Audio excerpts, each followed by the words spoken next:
Wow. Lots to consider, lots to think about. I guess I'd like to add one, Fred, if that's okay. I'd like when folks go to Sand Hill Road, that's the place where you go and get your money, venture capital money, they bring with them their CEO and their CTO and their great idea, and the venture capitalist says, who's your chief online safety officer? Do you know what I'm saying? So just putting that out there. I do have an announcement before when we leave for the reception.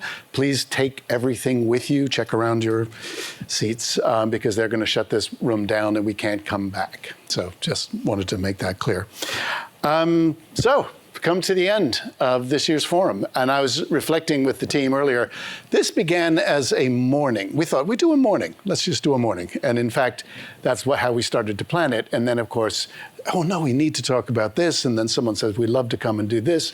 And we ended up with a full day, which was fantastic. And as a testament to the work that's going on in this community, but also to the extraordinary changes that are going on in our world. And you and I go back a while, a number of us in this room go back a while. I don't think I've ever seen such a rapid change of pace of change in the technology, but also in our responses to it. So challenging times. And I guess also, never seen such a flurry of legal activity either. Obviously in the EU, the UK doing its thing, and in my own country, just wild and wacky stuff going on. I would not recommend the United States as a place to emulate right now in terms of online safety legislation. Although there are good people and there are some good ideas, the fact that states are actually reverting to bans is remarkable. And in fact, right after Utah created its ban on TikTok, Google searches on VPNs went through the roof. And the virtual private network technology was created by the US to export to countries like China in order for folks to get access to the internet beyond what their government was allowing them to do. So talk about full circle. Let's just say, oh yeah, the other thing I was reading in the Post the other day, former Prime Minister Jacinda Ardern was talking about the multinational and multi-stakeholder initiative that became the Christchurch call in response to the shootings of 51 members of the Muslim community in that city. And she feels that that model could work with AI governance. And she says, it is possible to bring companies, government officials, academics, and civil society together, not only to build consensus, but also to make progress. It's possible to create tools that address the here and now, and also position ourselves to face an unknown future. We need this to deal with AI, or with blank. I mean, it could almost be whatever it is that you're trying to do. But I think that there are models out there, and I don't think we need to have to, I hate that phrase, but I use it all the time, reinvent the wheel. There are ways in which, ways we can follow, like the Christchurch call, to deal with some of the complex issues that has arisen. But I would hope that as we do that, we create what we call in FOSI enlightened public policy, as well as to create enough space for the tech companies, for the entrepreneurs and others to innovate in this space and not just simply lock it down. And that includes the rights of young people to access content and to express themselves.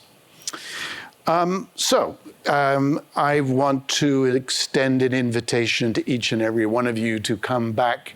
Well, not to come back. Yes, maybe we'll come back to Dublin another time. But in November, we are having our annual conference on November 13th in Washington, D.C.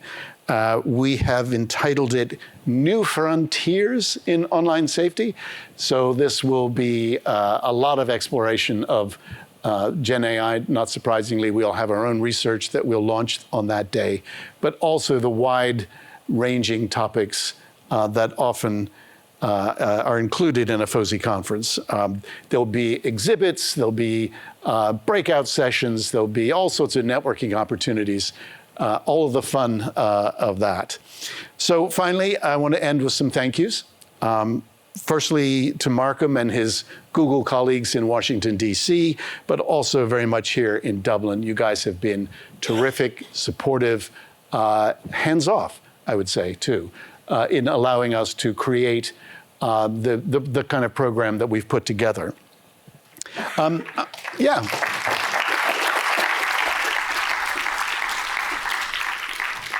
I also want a round of applause for the extraordinary team of technicians, of the caterers, the reception staff, the people who made all of this happen today. And by the way, the food was terrific. It takes a huge amount. The volunteers that we've had throughout the day who've been wearing the FOSI t-shirts, huge round of applause for those guys too.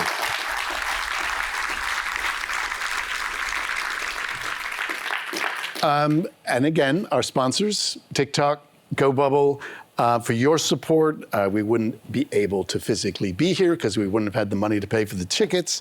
Your belief in us is very much appreciated, so thank you for that. To our wonderful speakers and panelists, we've had some exhibitors. A huge thank you for taking time out of your busy schedules to be here, to prepare with us. A lot of preparation was taken on in pre-panel calls and so on, so that's very much appreciated. And last but not least, to the magnificent FOSI team that have plotted out each step of the way and have worked tirelessly over these past few months. Give it up for Emily Mulder, Maria Conticelli, Charlotte Ainsley, and Alana Powers, who I believe is standing up at the back.